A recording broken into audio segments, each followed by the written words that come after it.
This is Sridhar Kadari, senior journalist, managing editor, we media news. ఇప్పుడు మనం తెలంగాణ రాష్ట్రంలోని సిద్దిపేట పట్టణంలో ఉన్నాము. ఈరోజు మనము అభిరామ్ డెంటల్ హాస్పిటల్స్ అధినేత డాక్టర్ డిఎన్ స్వామి గారిని కలవబోతున్నాము.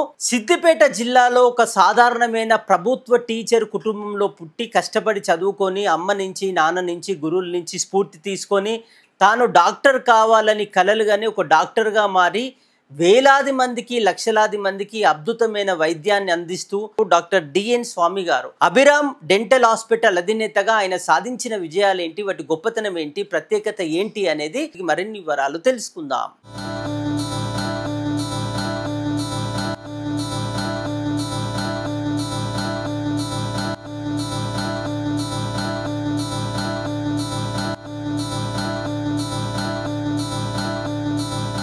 నా పేరు డాక్టర్ డిఎన్ స్వామి. అభిరామ్ దంత వైద్యశాల అని 1996లో సిద్దిపేట పట్టణంలో ఏర్పాటు చేశారు. 29 సంవత్సరాలు ఇప్పటి వరకు. మొదట్లో అంటే సేవా దృక్పథంతోనే ఈ హాస్పిటల్ను ఏర్పాటు చేయడం జరిగింది. ఎందుకంటే 1996లో మాజీ మంత్రివర్యులు శ్రీ మదన్ మోహన్ గారు, వారు మా గ్రామానికి చెందినవారు. వారి స్ఫూర్తితో వారు ఆరోగ్య శాఖ మంత్రిగా ఉండేవారు. ఆ తర్వాత అమ్మా నాన్నల స్ఫూర్తిని తీసుకొని ఈ వైద్యశాలను ఏర్పాటు చేయడం జరిగింది. కొన్ని లక్షల మందికి ట్రీట్మెంట్ చేయడం జరిగింది. చుట్టుపక్కల పరిసర ప్రాంతాల నుంచి చాలా జనాలు రావడం జరుగుతుంది. ఇంతకుముందు అంటే ఇప్పుడంటే జిల్లాలు విభజించబడినాయి, కానీ అంతకుముందు మెదక్ జిల్లా ఉన్నప్పుడు మెదక్ నుంచి, సంగారెడ్డి నుంచి, తర్వాత కరీంనగర్ నుంచి, హైదరాబాద్ నుంచి కూడా ప్రత్యేకంగా కొంతమంది పేషెంట్స్ రావడం జరిగేది. రోజు ఒక 4-5 పేషెంట్స్ హైదరాబాద్ నుంచి రావడం జరుగుతుంది. నేను కొండపాక అనే గ్రామము అంటే సిద్దిపేటకు ఒక 15 కిలోమీటర్ల దూరంలో ఉంటుంది. అక్కడే జన్మించడం జరిగింది. అమ్మ పేరు వజ్రమ్మ, నాన్న పేరు వీరమల్లయ్య గారు. నాన్నగారు ప్రాథమిక పాఠశాల టీచర్గా పనిచేసేవారు. నాన్న నుంచి కష్టపడే తత్వము, అమ్మ నుంచి సేవా దృక్పథం నేర్చుకున్నాం. 10th వరకు కొండపాక గ్రామంలోనే చదువుకున్నాము. ఇంటర్మీడియట్ సిద్దిపేటలో first year, second year intermediate చేశాను. తర్వాత ఉస్మానియా దంతవైద్య కళాశాలలో, గవర్నమెంట్ దంతవైద్య కళాశాలలో సీట్ రావడం జరిగింది. అక్కడ 1985లో చేరాను.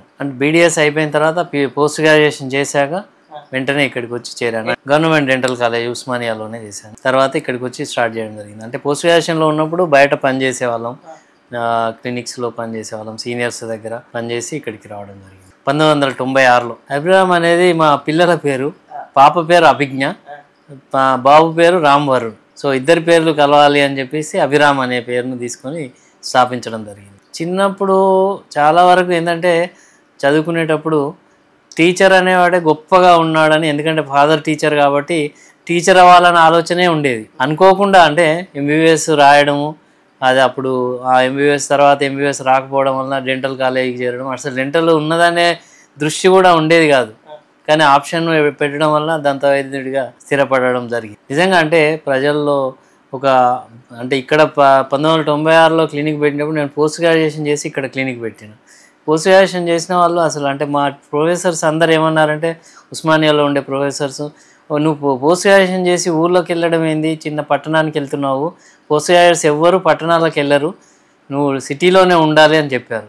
కానీ నాకు ఎందుకంటే అమ్మా నాన్నల దగ్గర ఉండాలనే ఉద్దేశంతో నా ఊళ్ళో వచ్చి స్థాపించడం జరిగింది. ఇక్కడ అంటే ప్రజలకు కూడా అంటే అప్పుడు దంతవైద్యం మీద అవగాహన ఏమాత్రం లేదు. ఒక ప్రభుత్వ వైద్యుడు ఉండేవాడు, దంత వైద్యుడు, ఆయన కొన్ని పనులు చేసేవాడు. కానీ ఒక అవగాహన కార్యక్రమాలు ఏర్పరుస్తూ అంటే వాళ్ళలో దంతవైద్యం పట్ల ఆసక్తిని పెంచి ముందుకు పోవడం జరుగుతుంది. దాదాపుగా 10 మంది పనిచేస్తున్నారు. సతీమణి పేరు డాక్టర్ శ్రీదేవి. తను కూడా నాతో పాటే ఉస్మానియా దంతవైద్య కళాశాలలో బీడిఎస్, ఎండిఎస్ చదివింది. నాకు 3 years జూనియరు. పిల్లల్లో పాప పెద్దది, పాప అభిజ్ఞ. పాప మ్యారేజ్ అయ్యి ఈ కెనడాలో ఉంటుంది. తను సాఫ్ట్వేర్గా జాబ్ చేసి, తర్వాత బాబు ఇప్పుడు ప్రస్తుతానికి ఎంబీబీఎస్ మొన్ననే రీసెంట్గా ఫినిష్ చేసుకున్నాడు ఉస్మానియాలోనే, ఉస్మానియా మెడికల్ కాలేజీలో. రామ్ వరుణ్ ఈ మధ్య కాలంలోనే ఎంబీబీఎస్ పూర్తి చేశాడు. సాధించిన విజయాలంటూ ఉంటే అది ప్రజలకే అంకితం చేస్తాం. ఎందుకంటే ఈ వృత్తిలో వైద్య వృత్తిలో ఉండే వాళ్ళందరూ ప్రజల బాగు కోసమే మనం ఈ వృత్తిలోకి వచ్చాం. ఒక సామెత ఉంది, అంటే గుంటూరు శేషేంద్ర శర్మ గారు చెప్పారు, మనిషి జీవితము అంటే చెట్టునై పుట్టుంటే నాకు ఒక వసంతం సంవత్సరానికి ఒక వసంతం వస్తుంది, కానీ వైద్యుడిగా వసంతం అనేది చూడలేము.